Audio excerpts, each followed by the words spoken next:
A lot of athletes around the world are motivated by competition. They might be a little lackadaisical at first, but once they see that someone has come in to replace them, they take it personally and take their game to the next level. We see this in football every time, and in this video today, we want to look at a few players who are like this. These are 7 players who upped their game after bigger signings came in. We'll start with Hugo Ekki. He was not bad after joining Liverpool, but once the Reds made it clear that they were also going to sign Alexander Isak in the same window, the Frenchman took his game up a notch. On paper, Isak was coming in to bench Ekki. That's what everyone said, and it appeared to be true, as Isak was the better player and the more expensive signing. I mean, we're talking about the most expensive signing in Premier League history. So many players would have seen their spirit crushed by this, but not Ekki. He used that as fuel and took his game to another level. There was a period where Slot tried to push Ekki to the bench in order to give Isak more minutes, but that was when it became even more obvious how important the French striker was to the team, because Liverpool often looked impotent up front without him. Right now, Ekki is Liverpool's top scorer this season and one of the Premier League's top 5 highest goal scorers. For a player not many gave a chance after Isak came in, this is not bad at all. There's another Liverpool player on this list. Do you know who we're talking about here? Tell us in the comments, we'll see if you're right soon. While you're there, if you aren't yet subscribed to the channel, go do that right away so you never miss out on our amazing content. Anyway, we could also throw things all the way back to Samuel Eto'o.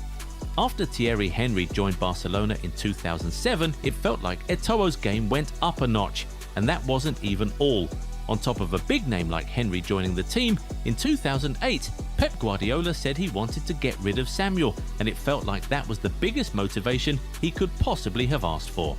With all that doubt, competition and pressure on him, the Cameroonian striker went on to have his most productive season in terms of goals, scoring 36 that season and helping Barcelona complete the European treble for the first time in their history. He also memorably opened the scoring in that Champions League final against Man United to help Barcelona lift the trophy for the 3rd time in their history. He ended up leaving after that season on the insistence of the coach, but he had already proven a point before his exit, and he would go on to have the last laugh, knocking Barcelona out of the Champions League in 2010 with his new club Inter Milan. Now, back to the current days, we could also say the same about Anthony Gordon. Last season, Gordon scored just 9 goals across all competitions, and the season before that, he managed 12. But then, last summer, knowing they were going to lose Isak to Liverpool, Newcastle went out to look for not 1, but 2 new sources of goals in Nick Woltemade and Yohan Wissa. Seeing these 2 big goal scorers coming in, Gordon decided to step up his game in front of goal. Now, with more than a handful of games still to play this season, Gordon has already outscored all of his previous seasons. He is now Newcastle's main source of goals and is the 2nd highest goal scorer in the Champions League, behind only Kylian Mbappe. He has been so productive that he has forced the coach to use him as the 9 ahead of the 2 new centre-forwards that were brought in the summer. You could say that the Englishman just needed a little push. Once the big players came in, Anthony Gordon stepped up his game big time.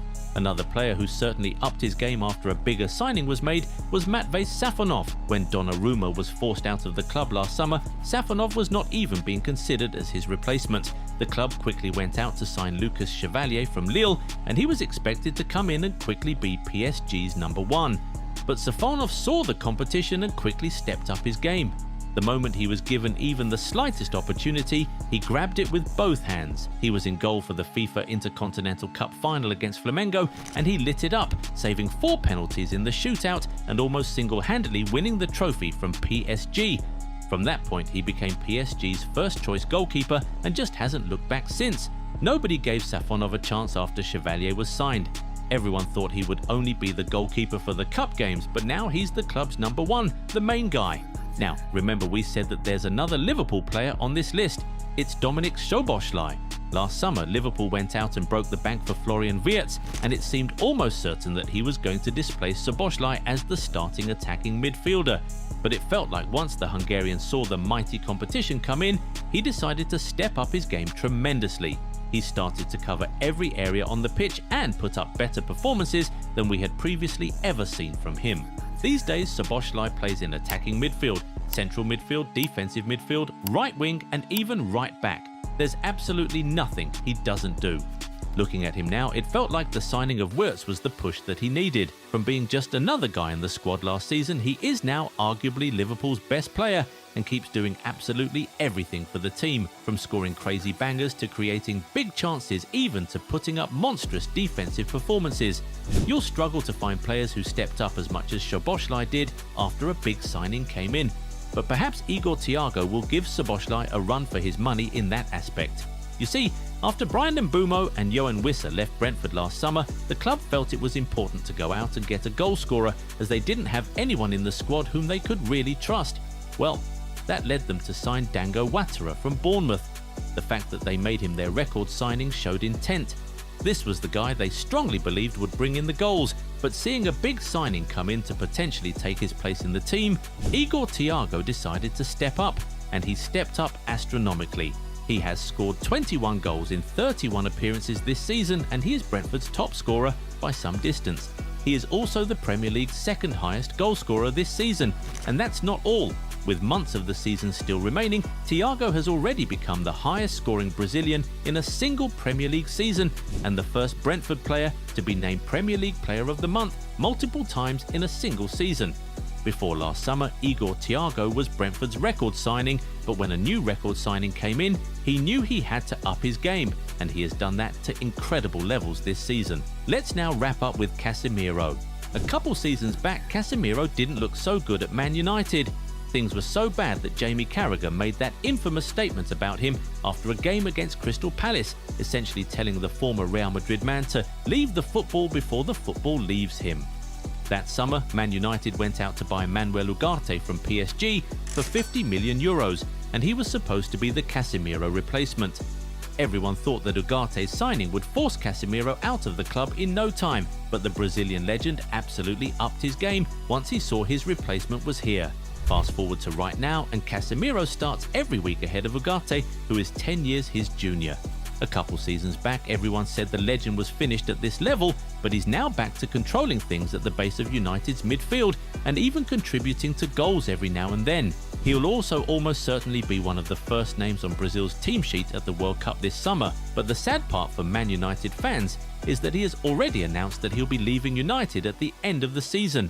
We're sure Red Devils all around the world would prefer if he stayed a little longer. Perhaps the football never actually left Casemiro, he just needed some competition to push him a little. Anyway, do you know of more players who upped their game after bigger signings came in? Drop their names in the comments. If you enjoyed this video, give it a thumbs up and subscribe to the channel. Also, turn on the bell notification so you never miss out on new content. Catch you in the next one. Bye! Hey Goal 90 family, what's good? The World Cup season is here and you already know the vibes on this channel. So for everyone who's been rocking with us, Goal 90 Shop has World Cup jerseys for the whole squad. Men, women and kids. Whatever country you're repping, we've got ya. Home kits, away kits, clean classics and the loud ones. Instant match day energy. And it's love from us. Free shipping worldwide. Grab yours now and let's run this tournament together.